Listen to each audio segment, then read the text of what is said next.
안녕하세요. 중앙대학교 입학을 희망하는 전국의 고등학생 여러분 만나 뵙게 돼서 반갑습니다. 저는 오늘 2016학년도 중앙대학교 논술에 대한 전반적인 이야기를 여러분들과 함께 나눌 중앙대 유럽문화학부 교수 유신입니다. 여러분들 만나서 너무 반갑습니다. 중앙대학교 인문계 논술 일정에 관해서 먼저 간략하게 말씀을 드리면 2015학년도죠. 올해 11월 21일 날 토요일입니다. 이날 인문계 논술 일정이 현재 잡혀 있습니다. 중앙대 논술 전형의 가장 큰 특징은 여러분들 보시면 알겠지만은 학생부, 비교과와 교과, 그다음에 논술 이렇게 세 가지 요인으로 이제 구성이 되어 있습니다. 그래서 여기서 여러분들이 주목해야 될 점은 논술이 60%라는 점을 여러분들이 잘 주목을 해야 될 것 같아요. 그래서 학생부가 40%인데 그중에 비교과가 20%고 교과가 20%입니다.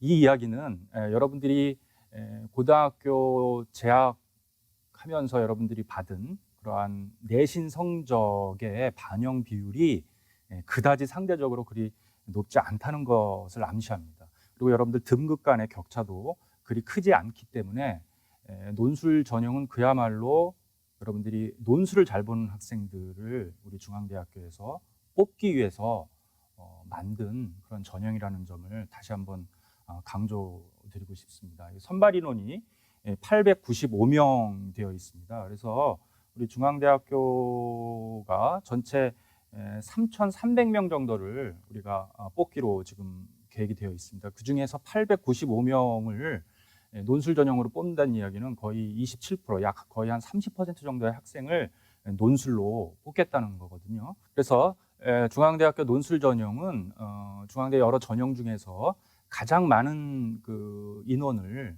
뽑는 그런 중요한 전형이 될 것 같습니다. 여러분들 한 가지 주목해야 될 것은 최저 학력 기준이 국어 B, 수학 A, 영어, 그다음에 사학과 탐 중에서 세 개 영역에서 등급합이 6 이내라는 걸 여러분들이 잘 명시해 두면 좋을 것 같습니다. 자, 인문계 논술의 간단한 개요를 말씀드리겠습니다. 인문계는 이제 두 가지 파트로 나눠져 있는데요. 먼저 인문사회 계열과 경영경제 계열로 나눠져 있어요. 그래서 인문사회 계열에서는 언어 논술만 세 문항이 출제가 됩니다. 그리고 경영경제 계열에서는 인문계열과 똑같이 언어 논술 1번, 2번은 같지만 3번 문항이 수리 논술로 출제가 되는 걸 여러분들이 기억하셔야 되고요.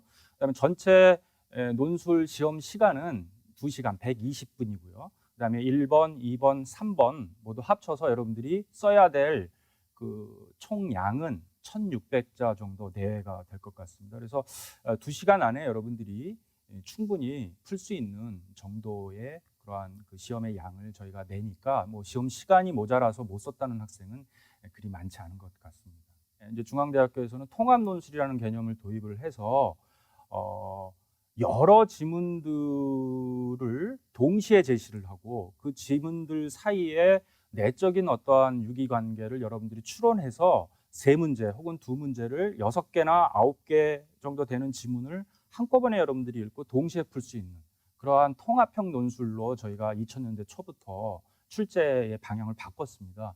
그래서 상당히 많은 대학들이 저희 중앙대학교 통합 논술을 현재 따라서 하고 있는 그러한 실정이에요. 그래서 출제 방향을 말씀드리면은 여기 보시면 알겠지만 인문학, 사회과학, 자연과학 이 세 개의 거대한 학문 단위가 여러분들이 이제 대학에 들어오시면 알겠지만 학문에는 거대한 세 가지 단위가 있죠. 인문학, 그다음에 사회과학, 자연과학이 있습니다. 여기 대부분 이제 인문계열 학생들이니까 인문학과 사회과학에 여러분들한테 관련이 있겠죠. 그래서 이제 인문학, 사회과학, 이 자연과학이라는 세 개의 학문 단위에서 골고루 그 어떤 여러분들의 어떤 지식 수준을 묻는 그런 문제들이 골고루 출제가 된다는 이야기입니다. 특히 이제 인문계열에서는 자연과학 지문은 그렇게 많이 나오지를 않고 주로 인문학과 사회과학 관련된 지문들이 이렇게 종합적으로 세트로 구성이 돼서 문제가 출제된다는 걸 여러분들이 기억해 두시면 될 것 같습니다. 인문사회에서 언어논술 3문항, 경영경제에서는 언어논술 2문항과 수의논술 1문항은 아까 말씀드렸죠. 자, 그래서 조금 더 자세히 살펴보면 인문사회에서는 1번, 2번, 3번이 전부 언어논술이라고 말씀드렸습니다. 그래서 배점은 인문사회에서 언어 논술이 1번 40점, 2번 40점, 그다음에 3번이 20점이 되겠습니다. 그래서 1번과 2번의 비중은 같고요. 이제 3번은 20점으로 조금 작습니다.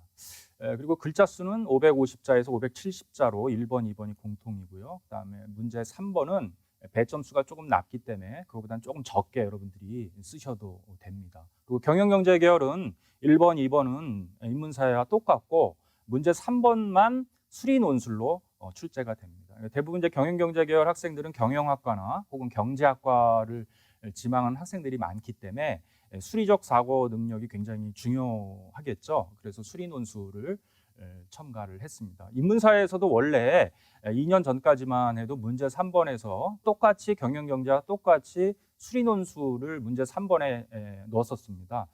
근데 저희가 이제 여러 번 채점을 해보고 또 쭉 여러분들이 막상 여러분들 논술 시험 본 걸 점검을 해보니까 오히려 인문사회 쪽에서는 수리 논술 쪽에 능력이 있는 학생들보다 오히려 언어 논술 쪽에 좀 더 탁월한 학생들을 가려 뽑는 것이 차후 이 학생들이 입학했을 때 학교에 적응할 수 있는 가능성들이 훨씬 높지 않나 하는 판단하에 저희가 인문사회 계열에서 문제 3번에 수리 논술 대신에 언어 논술로 저희가 대체를 했습니다. 자, 출제 과정을 간단하게 말씀을 드리겠습니다. 이 출제 과정을 여러분들이 잘 설명을 들으시면 왜 중앙대학교 논술이 통합 논술을 지향하는구나 하는 걸 여러분들이 자연스럽게 이해하실 수 있을 것 같아요. 먼저 입학처를 중심으로 해서 출제의 원칙이나 기본 방향이 정해지겠죠. 그러면은 스텝 2에서는 구체적인 어떠한 논술의 출제 방향이 대략적으로 정해지게 됩니다. 그런 다음에 여러 전공 분야의 교수님들이 함께 문제를 저희가 지문을 가려 뽑아서 문제를 내게 되는데요. 여기서 이제 여러 전공 분야의 교수님들과 함은 주로 인문사회 계열 교수님들이 함께 공동으로 출제를 한다는 이야기입니다. 그러니까 문학 전공하는 교수님이나 뭐 심리학을 전공하는 교수님이나 경제학을 전공하는 교수님, 혹은 뭐 통계학을 전공하는 교수님이라든가 뭐 신문방송학, 그다음 철학, 다양한 학문 분야의 교수님들이 대략 6분에서 한 8분 정도 내외의 교수님들이 함께 팀을 구성해서 머리를 맞대고 어떤 테마를 잡아서 각 선생님들의 전공 분야에 해당하는 지문들을 가려 뽑아서 저희가 엄선해서 문제를 내고 있습니다. 이 이야기는 중앙대 논술 자체가 특정한 어떤 한 학문 분야에 국한된 것이 아니라 편향된 것이 아니라 다양한 학문 분야를 서로 융합할 수 있는 그러한 어떤 문제로 저희가 문제를 내고 있다는 것을 출제 과정 자체가 증명을 해주고 있는 셈입니다. 자, 중앙대 논술의 가장 큰 특징을 아까 통합 논술이라고 이야기를 했습니다. 그래서 선생님이 왜 통합 논술을 중앙대에서 고집하는지, 왜 통합 논술이 이렇게 중요한지, 왜 통합 논술을 통해서 우수한 학생들을 뽑으려고 하는지, 여기에 대한 변이 있어야 될 것 같아요. 그래서 선생님이 간단하게 이 중앙대 논술의 가장 핵심 개념이라고 할 수 있는 통합 논술에 관해서 간략하게 좀 설명을 드리고요. 그 다음에 중앙대 논술에 여러분들이 궁금해하시는 고득점 전략을 선생님이 조금 말씀을 드린 후에 그 다음에 여러분들과 함께 2015학년도죠. 2015학년도 중앙대학교 논술 문제 중에 경영경제 계열 문제를 선생님이 하나 갖고 왔습니다. 그래서 여러분들하고 한번 구체적으로 한번 문제를 한번 같이 풀어보는 시간을 가져볼까 합니다. 자, 여러분들이 좋아하는 말이기도 하고 여러분들 부모님들이 혹은 선생님들이 많이 여러분들한테 강조하는 말일 것 같아요. 한 우물을 파야 물을 얻는다. 옳은 이야기입니다. 진리인 것 같고요. 여러분들이 한 전공 분야에, 한 어떤 특정한 분야에 여러분들이 오랫동안 천착해서 그 분야의 최고 전문가가 되는 게 여러분들의 아마 꿈일 겁니다. 그 꿈을 이루기 위해서 여러분들은 아마 대학이라는 곳을, 또 자기가 대학에서 특정한 전공을 선택해서 여러분들이 공부하려고 할 거예요. 하지만 이 말은 선생님 생각하기에는 21세기, 소위 말하는 새로운 여러분들이 이제 주역이 돼야 될 21세기에는 반만 맞는 진리가 아닌가, 그런 생각을 한번 해봤습니다. 한 우물을 파야 물을 얻는다는 19세기에서 20세기까지에는 통용되는 그러한 어떤 모토가 될 수 있겠지만 앞으로 여러분들이 활약해야 될 21세기 시대에서는 반 정도만 맞는 이야기인 것 같아요. 그래서 여러분들이 21세기 소위 통합의 시대가 요구하는 지식인의 상은 과연 무엇일까요? 그것은 여러분들이 잘 알고 있는 철학자죠. 스피노자라고 하는 철학자가 한 말이 있습니다. 나는 깊게 파기 위해서 넓게 파기 시작했다. 앞에서 제가 말씀드렸던 한 우물을 파야 물을 얻는다는 말과 그 다음에 나는 깊게 파기 위해서 넓게 파기 시작했다의 종착점은 같습니다. 나는 어떤 특정한 한 분야에 깊이 천착해 들어가야 그 분야의 전문가가 될 수가 있죠. 하지만 둘의 과정은 사뭇 다릅니다. 그래서 여러분들이 그 과정을 이해하기 좋도록 선생님이 직접 못 그리는 그림이지만 한번 그림을 한번 스케치해 봤습니다. 자, 왼편에 보시면은 한 우물을 파야 물을 얻는다는 그러한 지식인의 상이 있습니다. 그래서 한 사람이 깊이 천착해 들어갔죠. 네, 여러분들 보시면 한 우물을 판 것을 아실 수 있을 겁니다.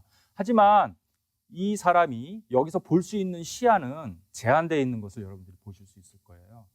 그죠? 이 사람이 볼 수 있는 시야는 제한되어 있습니다. 그 다음에 특정한 한 분야에만 천착해 있기 때문에 함몰될 가능성도 굉장히 크죠. 그 다음에 이 길이 잘못되어 있다면 다시 회복할 가능성도 쉽지 않습니다. 하지만 나는 깊게 파기 위해서 넓게 파기 시작했다라는 이 모토를 여러분들이 생각하시면 이 사람은 처음에 얼마만큼 팠습니까? 처음에 이만큼을 팠습니다.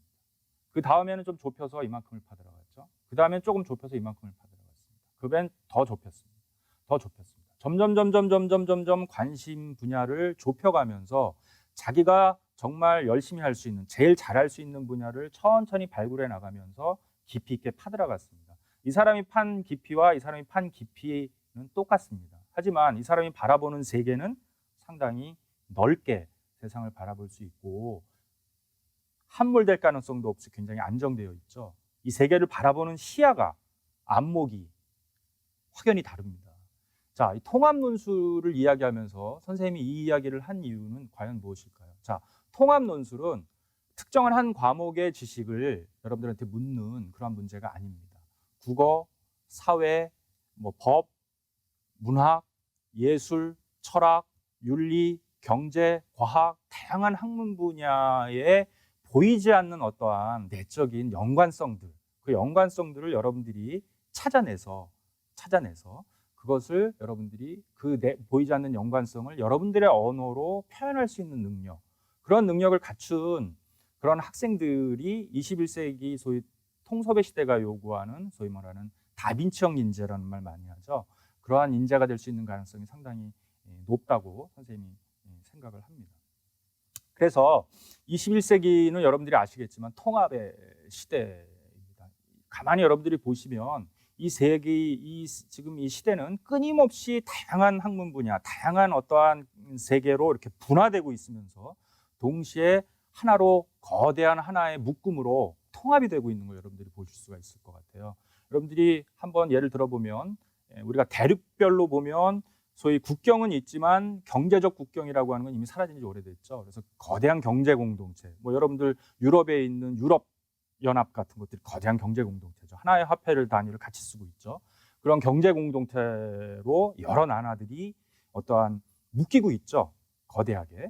또 여러분들 인종 간의 대통합이 이루어지고 있습니다. 여러분들 21세기는 다문화 시대라고 하죠. 그래서 다양한 여행이 자유로워지고 그러면서 인종 간의 대통합이 서서히 일어나고 있습니다. 또한 여러분들 제일 잘 알고 있는 인터넷을 통해서 지구가 소위 말하는 시간과 공간을 초월한 상태의 거대한 유니온이 지금 만들어지고 있죠. 이러한 흐름은 학문 세계에서도 마찬가지로 일어나고 있습니다. 학문에서 특히 인문학과 소위 자연과학, 문과와 이과 사이에 소위 말하는 이 융섭, 우리가 융섭이라고 하는 통섭이라고 하죠. 통섭이라고 하는 새로운 시대에 우리가 접어들고 있습니다. 그래서 더 이상 문과나 이과로 분리되는 그러한 학문 영역이 아니라 여러 학문 영역들이 지금까지는 서로 상반됐다고 하는 학문 영역들 사이가 거대한 하나의 어떠한 공동 지식을 창조하기 위해서 대융합의 시대로 지금 접어들고 있습니다. 그래서 대학에서 이러한 어떠한 통섭형 그러한 여러 학과들이 요즘 굉장히 많이 만들어지고 있는 것도 이러한 시대의 어떤 변화, 시대의 요구, 통합의 시대, 21세기 통합의 시대의 어떠한 시대의 변화와도 무관하지 않다는 것을 여러분들이 아실 수 있을 겁니다. 그러니까 여러분들이 개별 교과목에서 여러분들이 보여줬던 능력 이외에 여러분들한테 잠재되어 있는 또 다른 능력이 있습니다. 그것은 뭐예요?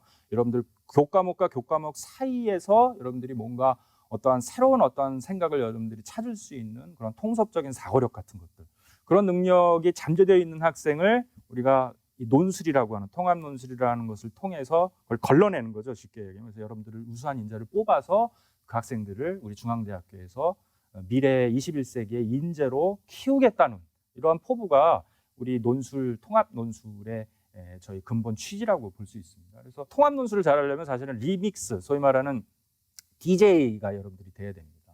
여러분들 보세요. 우리는 들었던 음악 부분들을 머릿속에서 조립해 보았다. 그건 서로 다른 유리 조각들을 모아 새로운 유리창을 만드는 일과 비슷하다. 뭐 스테인드 글라스를 만드는 거죠. 일종의 퍼즐을 조립하는 과정과 비슷하다. 그 모든 조각을 하나의 거대한 틀로 완성하는 순간 DJ만의 유일한 음악이 탄생하는 것이다. DJ에게 가장 중요한 것은 음반을 고를 줄 아는 안목, 그리고 조립과 응용이다. 이겁니다. 그래서 여러분들 여기 보시면 알겠지만은, 자, DJ, 훌륭한 DJ라고 하는 거는 명반을 골라냅니다. 명반. 그 다음에 자기의 어떠한 소위 말하는 주제에 맞게끔 거기에 어떤 부분들을 취사 선택해서 그것을 잘 조립하고 응용해서 재조립하는 거죠. 재구성하는 겁니다. 이러한 능력이라고 하는 것이 여러분들 통합 논술과 아주 직결되는 것이죠. 통합 논술은 뭡니까? 서로 다른 지문 6개 내지 9개의 서로 다른 지문들이 있습니다. 그 지문들을 여러분들이 뭐예요? 잘 배치해서, 그죠? 잘 응용하고 잘 조립해서 여러분들 것으로 만들어 나가는 것이죠. 어떻게 보면 여러분들은 통합의 시대, 리믹스의 시대에 살고 있어요. 그래서 여러분들은 훌륭한 DJ가 돼야 될 것 같습니다. 그래서 아까 얘기했지만 단순 기능인이라고 하는 것이 10권의 책을 읽었다면 소위 말하는 이 통합형 인재는 10권보다 훨씬 많은 책을 읽어 나가야겠죠. 그죠? 그러니까 여러분들이 물론 고등학교 때 여러분들이 여러 가지 뭐 수능 준비하랴 또 학교 수업들이랴 여러분들이 굉장히 바쁘시겠지만 힘드시겠지만 틈틈이 여러분들이 좋은 책들을 많이 읽어 나가는 것이 중앙대학교 논술을 준비하는데 가장 큰 밑거름이 되지 않을까 그런 생각을 해봤습니다. 중앙대학교 통합 논술이라고 하는 거는 일종의 어떻게 보면은 마법의 모자 같은 겁니다. 여러분들 영화 해리포터 아시죠? 그 해리포터에서 그 마법의 학교로 가서 기숙사의 방배정을 받기 위해서 이제 학생들이 기다리고 있습니다. 그래서 한 학생이 이제 가면 그 마법의 모자가 씌워집니다. 그래서 마법의 모자가 씌워지면 그 학생의 모든 것을 쫙 스캔하죠. 그래서 그 학생이 가장 잘할 수 있는, 가장 잘 어울릴 수 있는 그런 기숙사로 방배정을 해줍니다. 어떻게 보면 우리 중앙대학교 통합논술이라고 하는 것은 여러분들의 잠재되어 있는 소위 말하는 통합적인 사고 능력, 여러분들 개별 교과목에서는 발휘될 수 없었던 여러분들 내면에 감추어진, 그건 누구한테 여러분들한테 분명히 있습니다. 그 어떠한 능력들을 중앙대의 통합논술이라고 하는 그 마법의 모자를 통해서 여러분들의 잠재력을 스캔해서 여러분들이 가장 잘할 수 있는 곳으로 여러분들을 배치해 주는 것. 이게 중앙대학교 통합논술의 근본적인 목적이 아닐까 그런 생각을 해봤습니다. 그래서 출제 방향에 관해서 몇 가지 말씀을 드리겠습니다. 자, 중앙대학교 논술의 가장 큰 특징 중에 하나는 모든 지문이 다 어디서 나온다? 여러분들이 배우고 있는 고등학교 교과서에서 나옵니다. 그래서 뭐 기억의 역할이란 무엇이냐, 또 인간의 어떠한 상상력의 기능이란 무엇이냐, 이렇게 일반적이고 보편적인 어떠한 질문들을 항상 우리 중대 논술에서는 던지고 있습니다. 교과서 수준에서 제시문을 저희가 보통 교과서의 제시문들을 예외 없이 저희가 뽑고 있는데요. 다만 최근에는 이제 EBS 교재에서도 저희가 지문을 많이 활용을 하고 있습니다. 그리고 특히 이제 수리 논술 같은 경우에서는 여러분들이 단순히 이렇게 계산할 수 있는, 계산을 해서 수학적인 어떤 능력을 여러분들이 평가하는 게 아니라 수리적인 어떤 사고 능력을 평가하는 그런 문제를 냅니다. 그러니까 암기해서 계산을 잘해서 풀 수 있는 문제가 나온다는 게 아니죠. 자, 논술 시험의 중점적인 그 평가 항목이 4가지입니다. 이해력, 사고력, 문제 해결 능력, 글쓰기 능력, 이 4가지 능력이죠. 그래서 이 4가지 능력을 논술에서 평가를 하는 건데요. 일단 이해력이라고 하는 거는 여러분들이 텍스트의 논지를 얼마만큼 정확하게 파악했는지, 제시문을 얼마만큼 정확하게 이해했는지 가장 중요한 능력입니다. 여러분들이 이제 앞으로 대학에 와서 여러 텍스트들을 읽을 텐데요. 텍스트를 잘못 읽으면 첫 단추를 잘못 꿰게 되는 것이죠. 이해력이랑 텍스트 이해력이라는 게 상당히 중요합니다. 그 다음에는 각 텍스트와 텍스트 사이에 보이지 않는 어떤 내적인 연관성이 있습니다. 그 내적인 연관성을 유추할 수 있는 그러한 사고력이 필요합니다. 그죠? 이건 이해력 다음에, 이해력이 바탕이 돼서 그 다음에 나가야 될 능력이죠. 사고력이 굉장히 중요하고요. 그 다음에는 어떤 문제가 주어지죠. 논술에서 이제 1번 문제에서 제시문 가나다라를 어떤 관점에서 뭐 논지의 차이를 써라. 이러한 문제가 주어졌을 때 그 문제를 해결할 수 있는 능력이 또 필요합니다. 그러니까 이해하고 사고는 잘했는데 막상 문제 해결 쪽에서 조금 헤매는 학생들이 있습니다. 이러면 또 안 되죠. 그래서 문제 해결 능력이 필요하고요. 마지막이 이제 제일 관건인데요. 논술에서 가장 중요한 능력은 글쓰기 능력이죠. 그래서 여러분들이 이제 이런 식으로 해서 이런 식으로 문제를 해결하면 좋겠다. 3개, 4개의 논지의 차이는 이런 것이다. 여러분들이 이제 머릿속에서 생각을 했습니다. 그걸 어쨌든 간에 머릿속에서 생각한 것을 여러분들이 글로써 논리적인 언어로 기술해내야 되죠.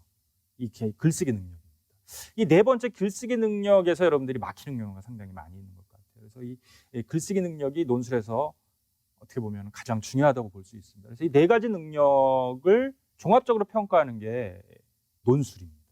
그래서 논술이라고 하는 건 여러분들 어렵게 내서 여러분들 골탕 먹이려고 문제를 내는 것이 아니라 바로 어떻게 보면 여러분들이 앞으로 전문인으로서 혹은 지성인으로서 우리 사회의 어떠한 핵심적인 어떤 전문 분야의 리더로서 여러분들이 활약하기 위해서는 바로 이 4가지 능력을 여러분들이 갖춰야 되는 것이죠. 이 4가지 능력을 갖춘 사람은 전문가, 그 분야의 최고의 전문가가 될 수 있다고 선생님 감히 얘기하고 싶어요.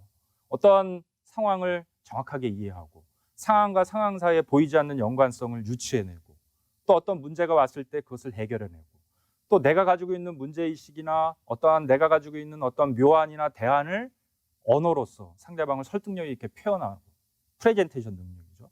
이런 능력을 갖춘 인재를 모든 기업에서 어느 곳에서나 다 뽑고 싶어 하는 겁니다. 그래서 이러한 논술이라고 하는 것은 이러한 능력을 종합적으로 평가하기 위해서는 가장 좋은 그러한 전형이기 때문에 모든 대학들에서 서울 시내에 있는 소위 상위권 대학들에서 논술로 상당히 많은 인원을 뽑고 있는 이유가 바로 여기에 있는 거죠.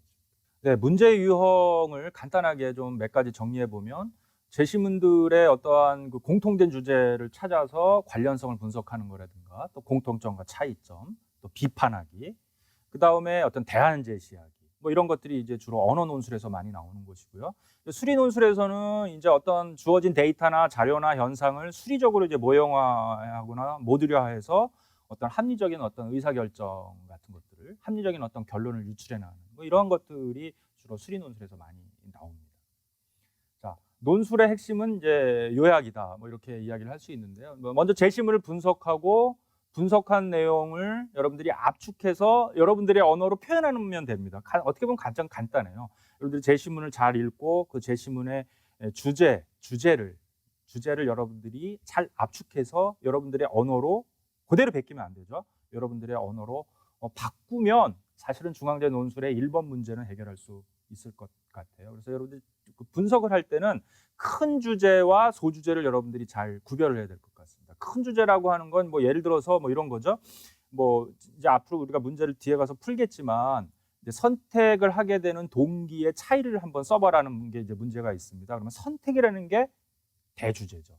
그다음에 소주제는 뭡니까? 각각의 제시문별로 선택의 동인이 조금씩 다르겠죠. 그 소주제를 여러분들이 큰 선택이라고 하는 큰 개념 하에 여러분들이 소주제를 여러분들이 또 파악해 나가야 되는 것이죠. 그러면서 주제를 중심으로 해서 좀 중요한 내용과 덜 중요한 내용을 선별해야 된다는 이야기인데 여러분들 제시문을 읽어보시면은 그 주제에 접근할 수 있는 이야기들이 다양하게 전개되지만 여러분들이 삼천포로 빠지는 경우가 가끔 있어요. 그러면 덜 중요한 쪽에 여러분들이 필이 꽂히게 되면 여러분들이 정작 주제를 놓치게 되는 것이죠. 그래서 엉뚱한 이야기를 마치 주제인 것처럼 여러분들이 확대 해석할 수 있는 그러한 가능성이 있습니다.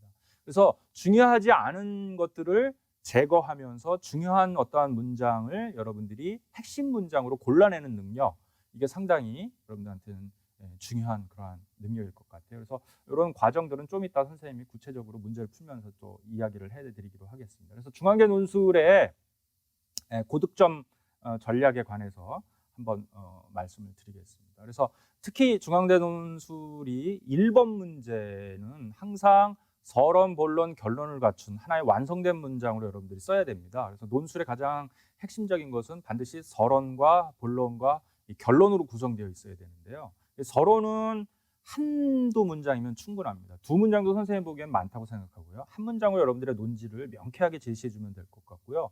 이제 본론에서는 여러분들이 제시한 그러한 논지가 보편 타당한 논제임을 여러분들이 근거로서 여러분들이 제시해 주면 될 것 같습니다. 근데 결론은 이제 서론과 본론을 종합해서 여러분들이 써주면 될 텐데요. 한 가지 여러분들이 주의해야 될 점은 서론과 똑같은 말을 반복해서 결론에 써주면 안 됩니다. 뭔가 결론에서 여러분들이 다른 각도에서 여러분들이 주장하고자 하는 바를 핵심적으로 명쾌하게 여러분들이 써줄 필요가 있습니다. 그래서 중앙대 논술의 고득점 전략의 두 번째인데 사실 이게 굉장히 중요합니다. 그래서 여러분들이 그 선생님 개인적으로 생각하기에는 제시문을 3번 정도 읽는 게 좋지 않을까 그런 생각을 많이 해봤어요. 그래서 여러분들이 문제를 받자마자 여러분들이 뭐예요? 지문을 읽기 전에 문제부터 먼저 빨리 봅니다. 1번 문제를. 그래서 1번 문제를 보고 1번 문제에서 요구하는 것이 무엇인지를 여러분들이 머릿속에서 빨리 갖고 그다음에 빨리 한번 1번에 필요한 1번 제시문에서 필요한 지문을 만약에 가나다라 4개라면 그 4개를 빨리 숙독을 여러분들이 읽고 처음에는 조금 덜 이해가 되는 부분이 있어도 읽고 대강 어떤 주제이구나 어떤 내용들이라는 걸 여러분들이 머릿속에 갖고 그림을 갖고 밑그림을 갖고 다시 두 번째 읽을 때는 여러분들이 펜을 들고 아까 이야기했던 핵심적인 문장이 숨어 있습니다. 반드시 제시문 지문 안에는 출제하는 선생님들은 이 문장을 보여주고 싶지 않은 가리고 싶은 문장이 맨 앞에 있을 수도 있고 뭐 중간에 있을 수도 있고 끝에 있을 수도 있고 어딘가에 숨어 있습니다. 그 문장을 여러분들이 핵심이 되는 문장이죠. 주제가 되는 문장을 여러분들이 찾아서 두 번째는 밑줄을 그십시오. 그다음에 세 번째에서는 각 밑줄 근 문장 그렇죠. 4개의 제시문이면 4개의 제시문의 어떤 차이를 여러분들이 규명해야 되니까 논지의 차이를 그 4개 여러분들이 밑줄 친 문장과 다른 지문에서 밑줄 친 문장 사이의 연관성을 여러분들이 생각하면서 또 빠른 속도로 읽는 거죠. 그래서 이렇게 3번 읽으면은 충분하지 않을까 하는 생각을 해봤습니다. 그래서 키워드 및 핵심 문장 찾기가 그런 식으로 3번을 읽으면서 여러분들이 하시면 될 것 같고요. 그런데 여러분들이 찾은 그 문장을 여러분들이 똑같이 옮겨 적으면 안 되죠. 그럼 표절입니다.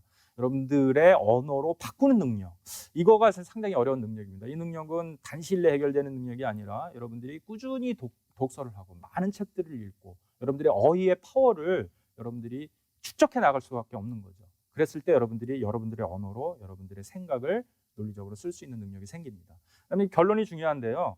결론은 선생님이 아까 얘기했지만 서론과 똑같이 쓰면 안 된다 그랬죠.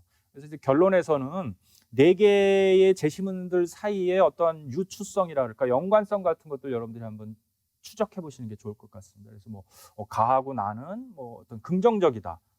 다하고 나는 좀 부정적이라든가 뭐 가하고 나는 뭐 좀 개인적 차원의 이야기고 요건 뭐 사회적 차원의 이야기라든가 요거는 유사하고 요건 좀 다르다든가 뭔가 여러분들이 분류할 수 있는 일종의 카테고리로 범주화시키는 능력입니다. 이 범주화시키는 능력도 상당히 중요한 것이에요. 이미 기존에 있던 거를 여러분들이 체계화하고 나누는 능력입니다.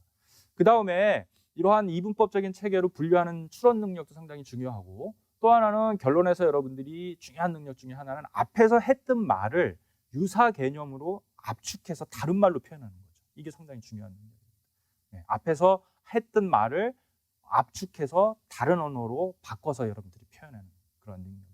뭐 예를 들어서 뭐 인간의 존엄성을 추구한다라고 앞에서 이야기했으면 뭐 인간의 존엄성이라는 말 대신에 조금 다른 말로 뭐 인간의 자유의지를 뭐 실현하기 위해서 노력한다든가 뭔가 좀 다른 언어로 여러분들이 바꿀 수 있는 능력이 필요한 거죠. 그런 식으로 해서 여러분들이 결론을 맺어주면 좋을 것 같습니다. 자, 답안 작성 시 유의사항은 뭐 문제의 유의사항을 여러분들 철저히 따라야 되는데 가장 큰 것은 본문에 있는 제시문에 있는 내용을 그대로 옮겨 적는 학생들이 있습니다. 그 학생들은 합격할 수가 없죠. 그 다음에 상투적인 방식으로 결론을 맺지 말아라는 겁니다. 상투적인 결론이라고 하는 거는 앞에서 서론에서 했던 이야기를 똑같이 인간의 선택의 동기는 다양하다라고 서론에서 얘기했으면 결론에서는 선택의 동기는 이렇고 이래서 다양하다라는 그 핵심적인 내용을 해야 되는데 상투적 결론이라는 건 따라서 인간의 선택의 동기는 다양하다 이렇게 똑같이 맺어져 버리는 거죠. 이런 형태의 답안 작성은 엄청난 감점이 될 것 같습니다. 뭐 감점 요인은 제시문에 근거하지 않고 자기 주관적인 견해를 피력한 마치 소설처럼 쓰는 학생들이 있습니다. 이러면 안 되겠죠. 그다음에 문항을 완전히 문제의 출제 의도를 완전히 잘못 파악하는 경우, 또 아까 얘기했지만 제시문을 그대로 옮겨 쓰는 경우, 그다음에 논리적 근거가 없이 본인의 주장을 너무 앞세우는 경우, 이러한 경우에는 모두 감점이 되죠. 그다음에 또 여러분들 더 주의해야 될 점은 원고지 사용법을 철저히 여러분들이 지키셔야 될 것 같습니다. 물론 글자 수를 맞춰야 되겠죠. 자, 이것이 이제 감점 요인이